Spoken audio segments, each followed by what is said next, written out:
Vamos a hablar con el legislador de la ciudad de Buenos Aires por Libertad Avanza, Ramiro Marra. Ramiro, ¿cómo te va? Muy buen día. Sergio Farela y Patricia Blanco te saludan.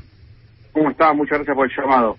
No, gracias a vos. Y bueno, ¿cómo estás viendo justamente esta disparada del dólar y hacia más lo que fue el fin de la semana pasada, que hubo, si se quiere, un respiro, porque bueno, no siguió disparándose a los niveles que veníamos viendo con bastante preocupación?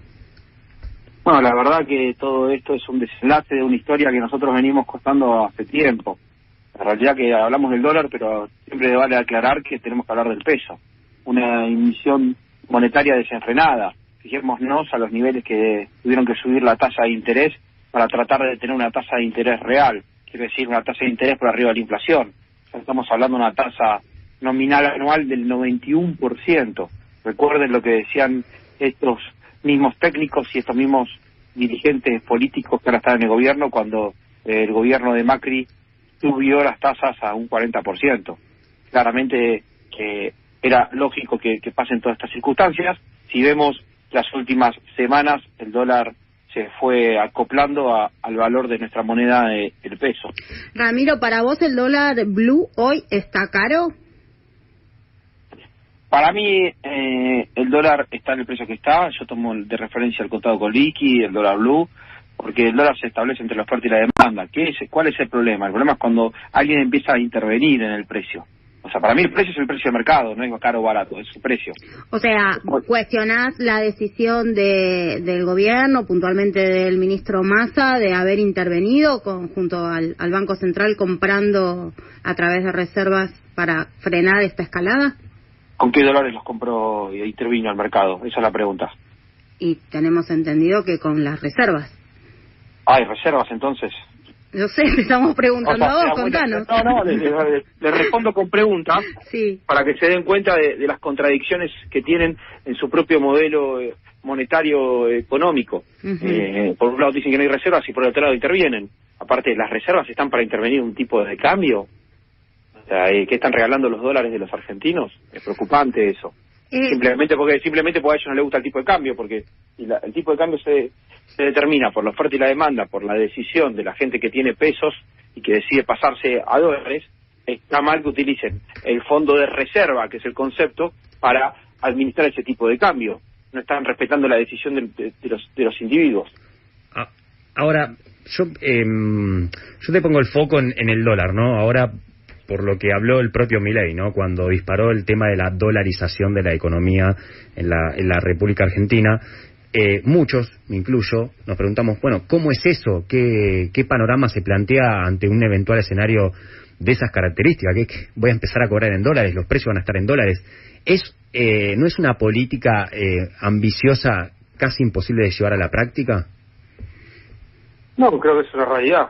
No sé, el problema, la palabra, si es ambiciosa, es porque algunos capaz no estaban aceptando la realidad. Nosotros aceptamos la realidad. Es el modelo que nos tocó. Estamos constantemente dolarizándonos. La Argentina vive dolarizada hace décadas, ya cuando poníamos la compra de 20 inmuebles en dólares. Ahora ponemos los alquileres en dólares.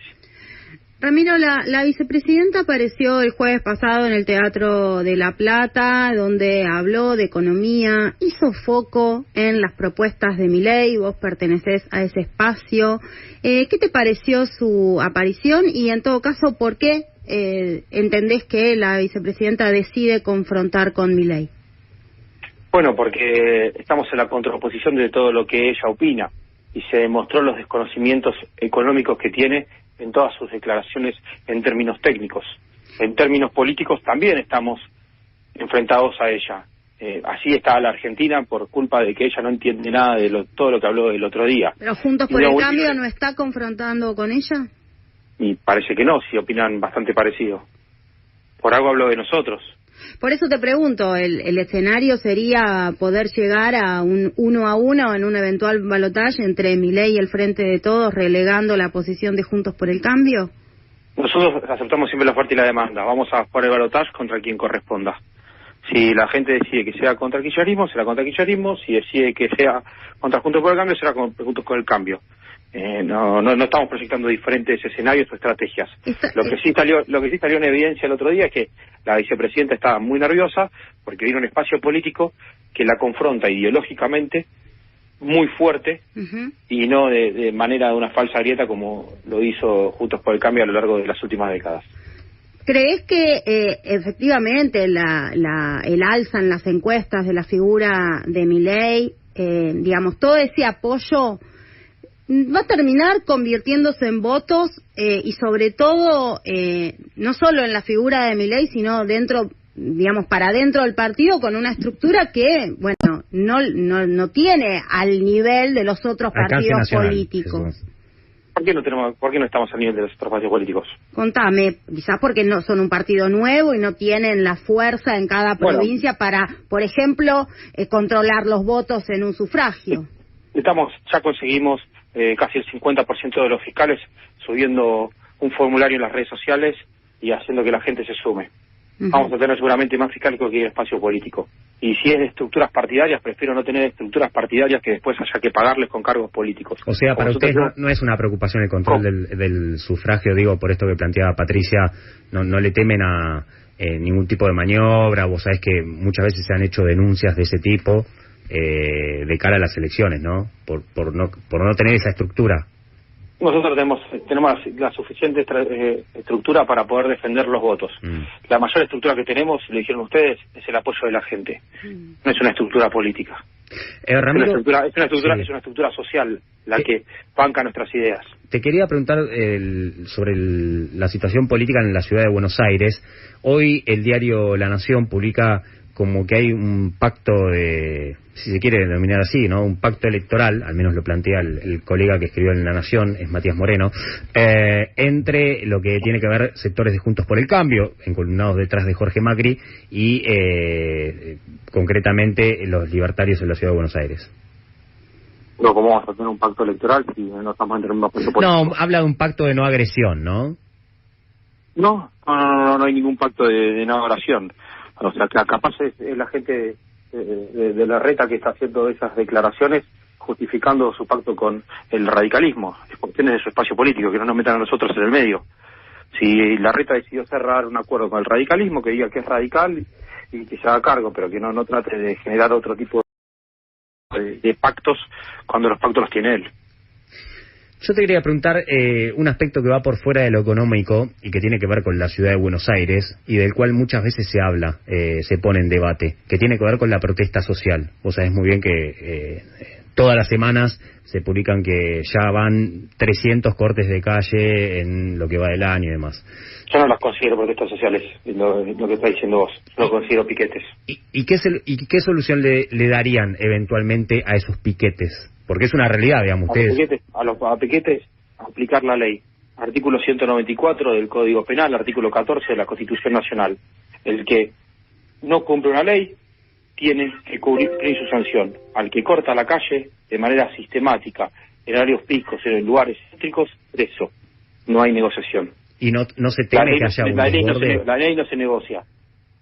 Digamos, no se tiene en cuenta, vos sabés muy bien que hay dirigentes que también están en contra, evidentemente, de ese tipo de protesta o de piquete y no hacen absolutamente nada o miran para el costado porque temen que en caso de aplicar la ley como ustedes proponen pueda generar algún tipo de incidente, conflicto que le tenga un costo político muy grande, ¿no?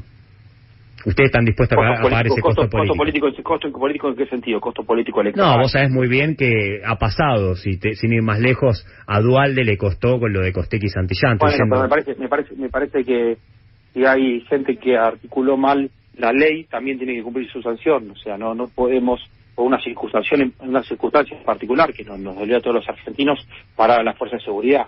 Entonces, para ese mismo motivo, que los ladrones roben, que la policía no va a hacer nada porque hubo un policía que una vez actuó mal. O sea, y si los políticos son así de cagones, te uso este término fuerte para que se destaque, no podemos tener una dirigencia política que nos ayude a resolver los problemas de los argentinos.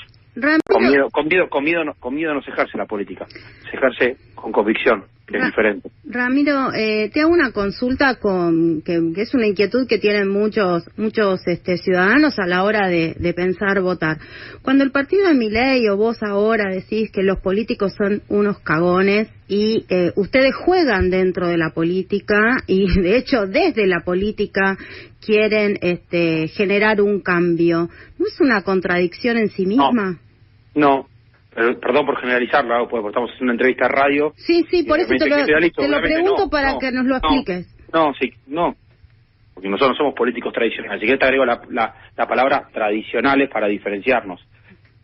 O sea, las generalizaciones es un uso y costumbre utilizarlas en una entrevista radial para sintetizar la entrevista, si no es interminable. No puedo estar haciendo, un listado de estos sí, estos no. Entonces hablamos de generalizaciones. Pero si querés te lo amplío un poco más, mejor dicho, te lo detallo un poco más, los políticos tradicionales de los que vienen gobernando los últimos 20 años de la Argentina. No sé si ahí quedó la diferenciación. Okay. Sí, vos sabés que yo te iba a preguntar sobre eso, porque es motivo de debate cuando uno se junta en una mesa de café que te dicen, bueno, Milei se presenta, hablando en estos términos, ¿no?, como un outsider que viene de afuera de la política, que no está asociado con la vieja política ni demás. Y en los últimos días, incluso esta semana lo hablé en diferentes charlas que tuve, cuando él se mostró con, el sobrino de Menem, cuando destaca la figura... Disculpa. Sí. Disculpa, el sobrino de Menem se empezó a dedicar a la política hace 1 año y medio. Se dedicó al sector privado. O sea, porque si empezamos a buscar antecedentes familiares, me parece que... no corresponde, porque no todos nos tenemos que hacer cargo de los antecedentes de nuestros padres, y aparte de que si estamos hablando de los antecedentes del padre de Martín Menem, tendríamos que ver quién es Eduardo Menem, el presidente de la Constitución Argentina. Me parece que tendríamos que ser un poquito más respetuosos. No, yo no estoy... Porque después te saltan con el hijo de Bussi, ahora te saltan con el hijo de Menem. No entiendo, cuando el hijo de una persona que fue el presidente de la Constitución, como Eduardo Menem, también van a juzgarlo.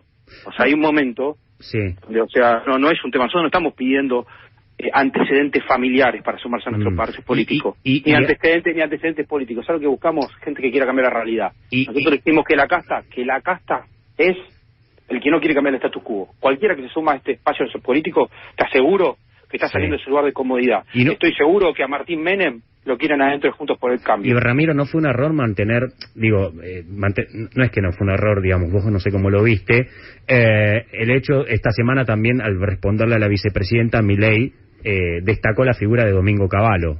Si hay alguien que está asociado al statu quo, fue Domingo Cavallo, me parece. Al statu quo está Domingo Cavallo. ¿No te parece? No, ¿de qué statu quo? ¿No te parece la labor que tuvo Cavallo en el 2001 y antes en el menemismo no fue para nada agradable? Bueno, también es una previsión. No, te estoy preguntando. A mí no me parece. A mí no me parece. A mí me parece que vino a generar estabilidad en la Argentina y que fue el mejor ministro de Economía de los últimos 50 años de la Argentina, por lo menos.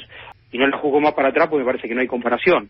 Ahora, respeto que tengas tu propia apreciación ideológica, porque consideres que Cavallo no haya sido así. No, me parece que, a ver, la libertad me parece parece, la libertad de expresión, pero es una apreciación tuya personal. Claro, coincidirás conmigo en el sentido de que Domingo Cavallo no es alguien que tenga el mejor recuerdo de los argentinos. No coincido con vos. No coincido con vos. Está bien. Hay dos Cavallos. Respeto tu apreciación. No, está bien. No me vas a coincidir conmigo, me haces una pregunta con una afirmación que no es correcta, claramente no es correcta. Bien.